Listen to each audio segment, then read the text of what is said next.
Today is Friday. Walker Custom. I didn't know it was break time. I guess it is. Oh.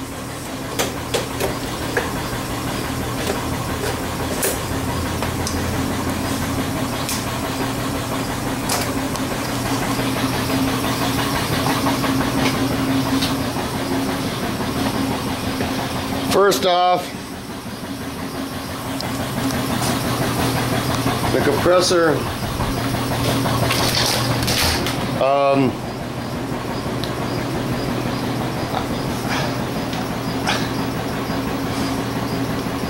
I had to put more filler there, and now it means I have to prime it again, and I hate that, but I wasn't satisfied with it. See, I like doing it in roughing work. Rough it in and make a shape like a sculpture or clay maker or something. That's what I like. The final finesse is irritating to me. Maybe because I ain't quick enough. I always wear gloves. And I always wear a mask. And I've showed you guys before, this is how I do it. I don't like picking up the air holes off the floor. So I took a hammer hook, and that way my air hose is always there. So I hate bending down because it seems like it's a waste of time. Yeah, there's all Marglass underneath here. That's just a very thin coat of Bondo. And I know you're not supposed to put this kind of material on there. Marglass or Bondo. I know that. It's because she flexes. Okay, this is one of the best ground effects I bought. I would buy this again. Of course, it's upside down.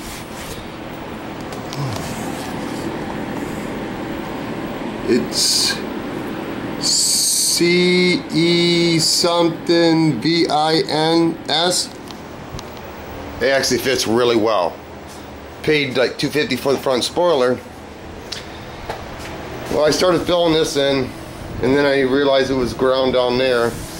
And then they say, people say it'll crack. See, it still moves. And the reason I'm thinking it still moves is because, especially when I had the Marglass on there, it flexed real well. I know that you're supposed to use something else. What is that something else? Because after the MSC on the hood, and then the tiger hair, you know, there's different rubbers. I don't know what this kind of flexes. It kind of gets confusing to me what material you put on what. There's so much build there is. It's, you can tell it's all tiger. I mean, I'm sorry, Marglass. Because when she drug, see how this corner is kind of nice? This corner was all ground down real thin and it sunk. And I knew you'd see it, and I started doing that because I wanted it to be ridge, firmer. And I know I'm supposed to wait. Once I lay primer at night, I know I'm supposed to wait a week. I hate when I have stuff in primer because, you know, I had the truck all taped off and everything. And then I guess it happens to everybody. You start hitting metal and it's not ready for paint like you think it is, like I thought it was. And then the line's just getting bigger and bigger because that's why I got tape there, because that pinstripe's right there.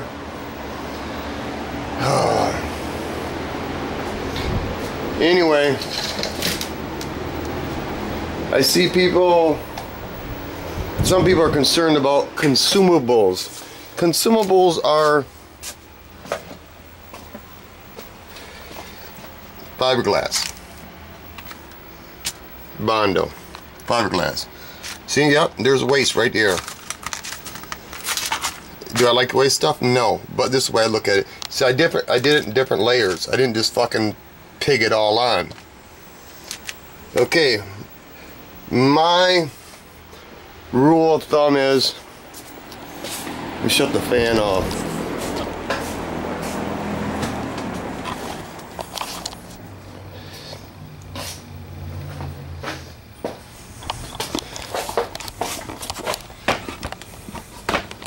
Get the timer. Really? Okay.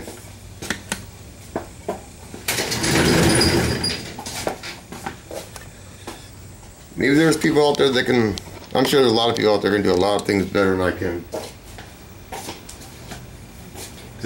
Really, they can actually set up camcorder better than me and not get bounded dust all over everything.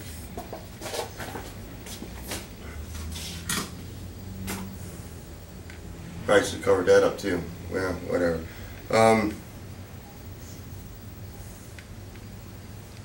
When I'm filling, I overfill because I don't want to go back and add a little bit of material to that low spot, because this is all smooth and then you got a real small low spot. You put some mud or whatever you want there, fiberglass, whatever you want to call it, then you can't sand that with 320. You just be there for like ever and a day, so you got to hit it with 80 grit. So that's why I overfill. I guess I wish I could mix up this much portion of material and use it. I'd rather have extra material than not enough material while I'm laying it. Because if I lay mud, for example, and I hit it with 80 grit, first I'll hit it with 40 grit. Use 40 grit that you have laying in the box. You know, you're going to throw it away, but because with Bondo, the cream comes to the top, I call it, and it's sticky. First I'll wipe with a lacquer thinner, and then I'll hit it a couple of times with 40 grit, and the sandpaper is junk anyway, and throw it away, or lay it on the floor, use it somewhere all the time, I don't know. And then I'll hit it with 80 grit, because you don't want them serious scratches in there. Anyway, most of the material is going to lay on the ground anyway. I just don't like to keep on adding and adding. Once I get my layers, I don't want to get it all finessed down to 320 and then you got low spot like that fender. Yeah, I hate that. Me, I always wear gloves. Got used to it. Always wear earplugs. Always do.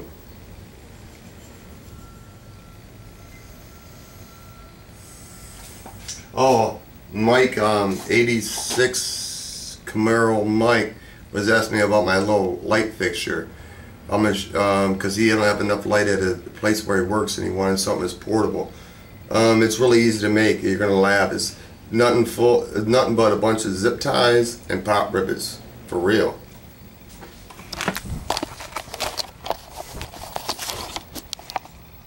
Two chairs, the bottoms. The bottom of the chair where that rod actually slid right into these old tent poles. You can tell where I put two chairs together and drilled holes to it and just zip tied it to death, and then used the crossbars. The crossbars already had the T's in them, so I just pop riveted everything, zip tie it to death. It's kind of flimsy, but it's nice to have light right there, boom, when you need it. This is the part I don't like. The heck was that? It's already low enough, so now I gotta go back and fill that little bit. Then you take a chance hitting it with 80 grit. See, I always put, and any kind of filler, I usually try not to put a lot of filler in, but sometimes you have to, like this, because it ain't metal and you can't pull it out. I always use Marglass because it's a stronger bonding agent. It's harder to sand. It gives it a better foundation. Like I say, whatever I use, when I'm laying material down, I hit it with 40 grit because I want it to bite to it. And then, like I said, I got 40 grit on here.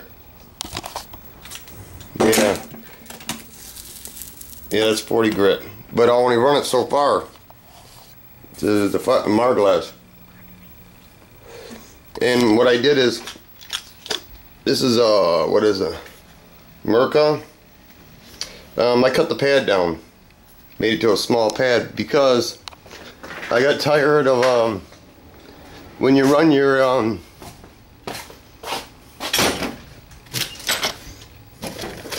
6-inch, the center never gets used unless you're using it on a bundle hog. So then what I do is I throw them. This is used, been used. What I do is I take all my sandpaper, and that's what the 3 boxes are there for. Just pieces, especially when I'm cutting right at the beginning, cutting mud or fiberglass, because it's gonna gum up. Man, I gotta retape this whole truck now again. Really? I ain't letting it dry more than a day. You know, they say in the can you can let it dry. You can let it dry like 2 hours and be good to go. Well, I know that's wrong. And I know you're supposed to wait 7 days or whatever. But the temp is 79. It's pretty warm out here. This is, like I said, this is the stage I don't like being in. The final finessing, because it's irritating, because sometimes it seems like it's spinning around in circles. Anyway, yeah, I think I've said everything I want to say. Peace of mind, piece of property, piece of oneself, piece of pussy, piece of something, motherfucker. Sure, it's nice to have a wife to go get guy coat for you. Black spray bomb, because I don't have none here and I hate running for stuff. It's nice that she goes and does stuff, runs stuff, gets stuff, because I hate going to the store for one thing at a time. Oh, I was going to tell you, when I work on stuff and when I paint, I want it bolted down. I don't want it to flop all over the place. I hate that. See, I don't want it to move, because then I can't use both hands to do body work. And what I was saying before about these, when I got them spun around the other way because they were sticking out. The reason I felt that I wasn't doing a very good, I was doing jerry rig or whatever, is because, see these corners? I rounded them off today. Because the other day, I was in a hurry. And so, where is it at? Shit, I can't even find the motherfucker. Really? Right there. See where it bit me? Yeah. So I had to take the time to go back and grind that shit down. What's the moral of the story? Man, wear a mask all the time. Wear gloves. Oh, especially when you're laying mud. I see people laying mud, and maybe you're better than me. Maybe you don't get on your hands. I used to think that, but this is what happens when I don't wear gloves. You always get fucking bound on my gloves. Always. Always. On my hands. Always. So what you do is, you got a little bond in your hand underneath the fingernail. You can't get it out. It's bad enough having bound on that material, chemical, like on your hands. Then turn around, what are you going to use? Lacquer thinner? Yeah, I've been there. Lacquer thinner and fucking Scotch-Brite? That ain't good, man. It's just better to go and get some gloves. For real. Especially when you get my age. Mask, gloves, earplugs. Because body's like an old car, man. You only get so many motherfucking miles out of it. And if you abuse the car, like I've been known to, they're going to break down on you. So you got to take care of your body, man, for real. This is the only one you got. Without good health. Matter of fact, I had to start wearing a knee brace today because my knee started going out on me because when I got broadsided on a bike. But anyway, that's another story.